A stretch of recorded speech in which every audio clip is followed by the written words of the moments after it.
Result બહુ 100% result આવ્યું છે. ના ફાવે તો પાછું જે હોય કહેજો, 100%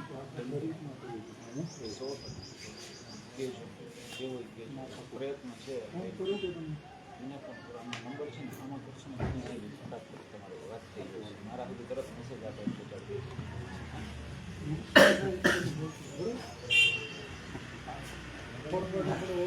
ચાલો. દર્દીઓથી કોઈ બહાર આવે તો બોલાવી.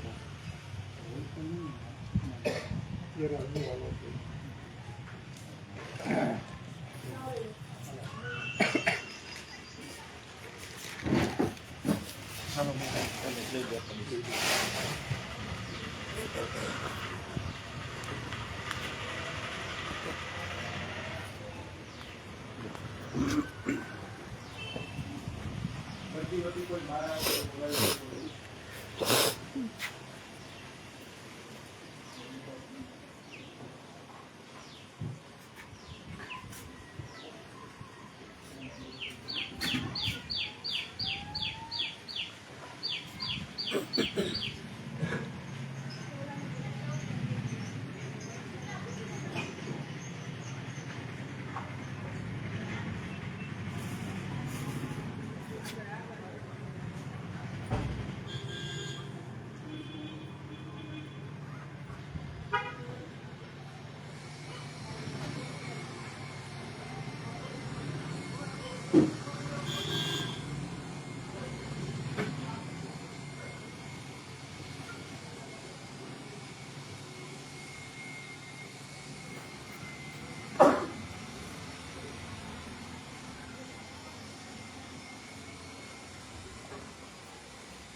બધાને જય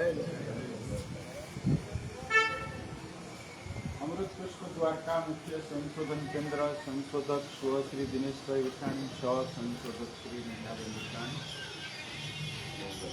આપણે થોડીક વાર ફોન સાયલેન્ટ કરી નાખશું અને અંદર વાતો નહીં કરીએ, જેથી કરીને જે કામ માટે આવ્યા છે એમાં સાર્થક પુરવાર થવાની કોશિશ કરશું. આપણે જે લોકો પહેલી વખત છે કેન્દ્રમાં અમૃત પુષ્પ અને ઔષધિઓ માટે, એ લોકો અમૃત પુષ્પ વિશે જાણશે.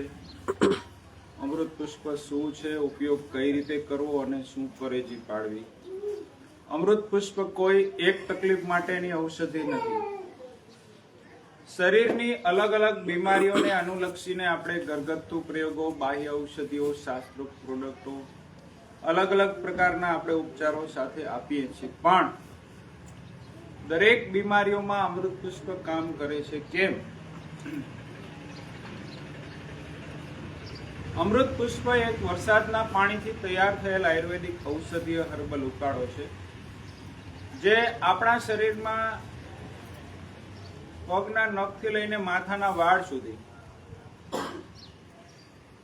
શરીરમાં 72,72,10,210 નસનાળીઓ છે. એમાં જ્યાં જ્યાં નેગેટિવ સેલ જમા થાય છે, બિનજરૂરી ટોક્સિસ જમા થાય છે, બિનજરૂરી બગાડ જમા થાય છે, એ શરીરમાં નેગેટિવ તત્વોને બહાર કાઢે છે.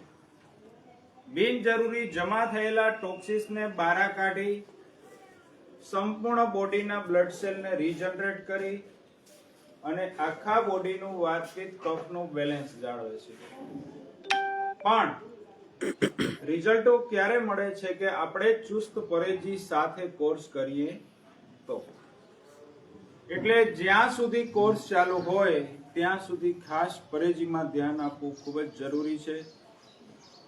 જે ખાનપાન, આહાર વિહાર અને દિનચર્યા, એમાં પ્રોપર આપણે ધ્યાન આપવું ખૂબ જ જરૂરી છે.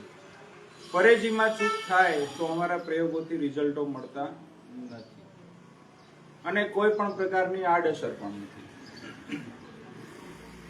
હવે અમૃત પુષ્પ 25% પ્રવાહી છે. અહીંથી આપણે ઘર સુધી બરફમાં લઈ જવાનું છે, ઠંડકમાં પહોંચાડવાનું છે. ઘર સુધી બરફમાં પહોંચી જાય એટલે 25% પ્રવાહીનો આપણે ઉપયોગ કઈ રીતે કરવાનો છે, ઘરે જઈને બોટલનું ઢાંકણું ખોલી, એરટાઇટ બોટલ છે, સેલ ખોલી ગોળાકાર સુધી આપણે મધ ભરી દેવાનું છે. ગોળાકાર સુધી આપણે મધ ભેળવી સીલ પેક કરી બોટલ એકદમ હલાવી નાખવાની છે, જેથી કરીને મધ અને અમૃત પુષ્પ બંને બરાબર મિક્સ થઈ જાય. મધ અને અમૃત પુષ્પ મિક્સ થઈ જાય એટલે સીલ વચ્ચોવચ બરાબર મોટું કાણું પાડી બોટલ તૈયાર કરી અને બોટલ ફ્રીજના નોર્મલ ખાનામાં મૂકી દેવાની. બોટલ ઘરે 24 કલાક ફ્રીજના નોર્મલ ખાનામાં જ રાખવાની છે. દર્દીને પીવડાવવાની ક્યારે છે? દર્દીને એમ થાય કે રાત્રે ઊંઘ આવવાની તૈયારી છે ત્યારે અમૃત પુષ્પની બોટલ ફ્રીજમાંથી કાઢી ફરી પાછી એકદમ હલાવી અને અહીંથી પેપરમાં લખી આપ્યા હોય એટલા ટીપા દર્દીને સૂતી વખતે પીવડાવવાના છે, ફક્ત એક વખત ઊંઘ આવે ત્યારે. ટીપા પીધા પછી ઉપર પાણી પી શકાય, પણ ત્યારબાદ કોઈ પણ વસ્તુઓ ખાવી પીવી ચાવવી નહીં. હવે પરેજી ખાસ અગત્યની છે. પરેજીમાં દૂધ અને દૂધમાંથી બનતી તમામ પ્રકારની પ્રોડક્ટો સંપૂર્ણપણે બંધ કરવી, ખટાશ દરેક પ્રકારનું બંધ કરવું, માવા મીઠાઈ, આથાવાળી વસ્તુઓ, બેકરીની આઈટમો, બહારના ફાસ્ટ ફૂડો, દરેક પ્રકારના વ્યસનો, કોલ્ડ ડ્રિંક્સો અને નોનવેજ સંપૂર્ણપણે બંધ કરવું. સવારના ભાગે ઓછા દૂધવાળી ચા પી શકાય છે. ફ્રૂટમાં કેળા, ચીકુ, પપૈયા, નારિયેળ પાણી, તરબૂચ અને ડ્રેગન આટલા ફ્રૂટો લઈ શકાય છે. બાકી દર્દીને રોટલા, રોટલી, દાળ, ભાત, શાક, સંભારા, કઠોળ, શાકભાજીઓ બધું જ આપી શકાય છે. પરંતુ દર્દીના દાળ શાકમાં પણ કોકમ, ટમેટા, આંબલીનો વઘાર નહીં, મોરી છાશ નહીં, મોરું સફરજન નહીં. નાની નાની બાબતોનું આપણે ઝીણવટતાપૂર્વક ધ્યાન રાખવું પડે છે. આ સાથે અગાઉની કોઈ એન્ટીબાયોટિક દવાઓ દર્દીને ચાલુ હોય તો એ ચાલુ રાખી શકાય છે.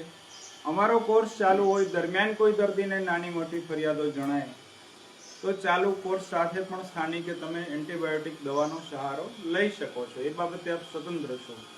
પણ મેં શરૂઆતમાં જ વાત કરી એમ કે પરેજી ખાસ અગત્યની છે. આપણા શરીરની અંદર કોઈ પણ બીમારીઓનો ઉદ્ભવ રાતોરાત થતો નથી. ધીમે ધીમે આપણા શરીરના કોઈ પણ પાર્ટ્સમાં નેગેટિવ સેલ જમા થશે, બિનજરૂરી ટોક્સિસ જમા થશે. દેશી ભાષામાં કહીએ તો બિનજરૂરી જ્યાં જ્યાં બગાડ જમા થાય છે ત્યાં એક બીમારી બને છે શરીરમાં. પછી ચાહે કોઈ પણ બીમારી હોય, થાઇરોઇડ, બીપી, કોલેસ્ટ્રોલ, વાયુની ગાંઠો, ચરબીની ગાંઠો, અલગ અલગ પ્રકારના કેન્સરો, કબજિયાતથી લઈને નાનામાં નાની તકલીફો થી લઈને મોટામાં મોટી તકલીફો, કોઈ પણ બીમારીઓનો ઉદ્ભવ છે નસનાળીઓનો બગાડ.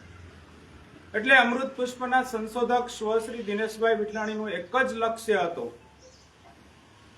કે આપણા શરીરની અંદર જ્યાં જ્યાં નસનાળીઓમાં બિનજરૂરી બગાડ જમા થાય છે, બિનજરૂરી ટોક્સિસ જમા થાય છે, એ બહાર કેમ કાઢવું. એના માટે દિવસ ને રાત અલગ અલગ બીમારીઓને અનુલક્ષીને ખાનપાન, આહાર વિહાર અને દિનચર્યામાં દિવસ ને રાત ઝીણવટતાપૂર્વક ફોકસ કરીને દરેક બીમારીઓમાં આપણે ખાનપાનમાં શું ધ્યાન રાખીએ, આપણી દિનચર્યામાં શું બદલાવ કરીએ, ફેરફારો કરીએ તો આપણે બીમારી ઉપર વિજય પ્રાપ્ત કરી શકીએ. એના ઉપર ઝીણવટતાપૂર્વક પ્રકાશ પાડ્યો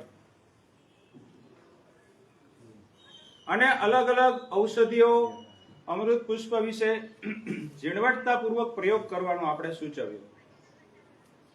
ત્યારબાદ આ જટિલ તકલીફોમાં આપણે ત્યાં રિઝલ્ટો હોય છે. એટલે ખાસ કે કોર્સ દરમિયાન પરેજી પાડવી, જે આહાર વિહાર અને દિનચર્યામાં આપણે પૂરતું ધ્યાન આપવું, નાની નાની બાબતોનું જ આપણે આ કોર્સમાં ઝીણવટતાપૂર્વક ધ્યાન રાખવાનું છે.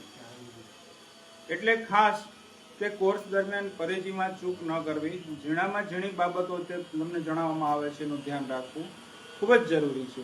આ સાથે બીજું ખાસ જણાવવાનું કે દર શનિવાર અને રવિવાર 2 દિવસ અમૃત પુષ્પ દ્વારકા મુખ્ય સંશોધન કેન્દ્રમાં રજા રહે છે.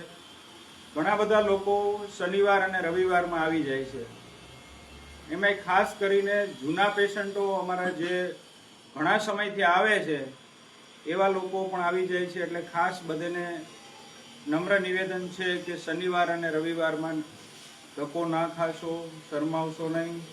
અને ટુરિઝમ હબ હોવાના કારણે અને રવિવાર કે શનિવારમાં પૂનમ હોવાના કારણે ઘણા બધા પેશન્ટો આવી જાય છે કે ભાઈ દર્શને કરતા આવીને રવિવારમાં, પણ રવિવારે અહીંયા કોઈ હાજર નથી હોતું.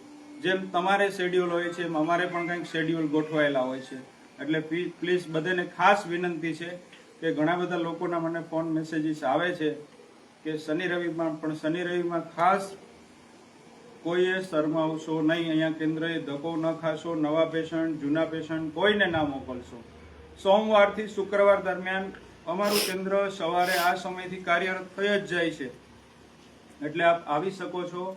દરેકે દરેક લોકો વ્યવસ્થામાં અમને સહયોગ આપવા દરેક લોકોને ખાસ નમ્ર વિનંતી કરું છું. એટલે આ બાબતોની આપણે ખાસ ધ્યાને દોરશું.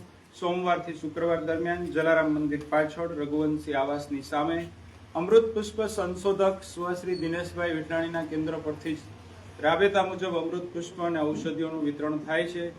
એટલે આ બાબતોની ખાસ નોંધ લેવી. દર્દી ન આવી શકે તો પણ ચાલે, પણ દર્દીની સાથે રહેતો એવો વ્યક્તિ કે જે દર્દીની સંપૂર્ણ શારીરિક હિસ્ટ્રીથી વાકેફ હોય એવા વ્યક્તિએ સોમવારથી શુક્રવાર દરમિયાન રિપોર્ટ સાથે આવી જવું. હવે આપણે જૂના દર્દીઓ તરફ ક્રમ આગળ ચલાવશું. જૂના દર્દીઓ પૂરા થઈ જશે એટલે નવા દર્દીઓ તરફ આગળ વધશું. જય દ્વારકાધીશ.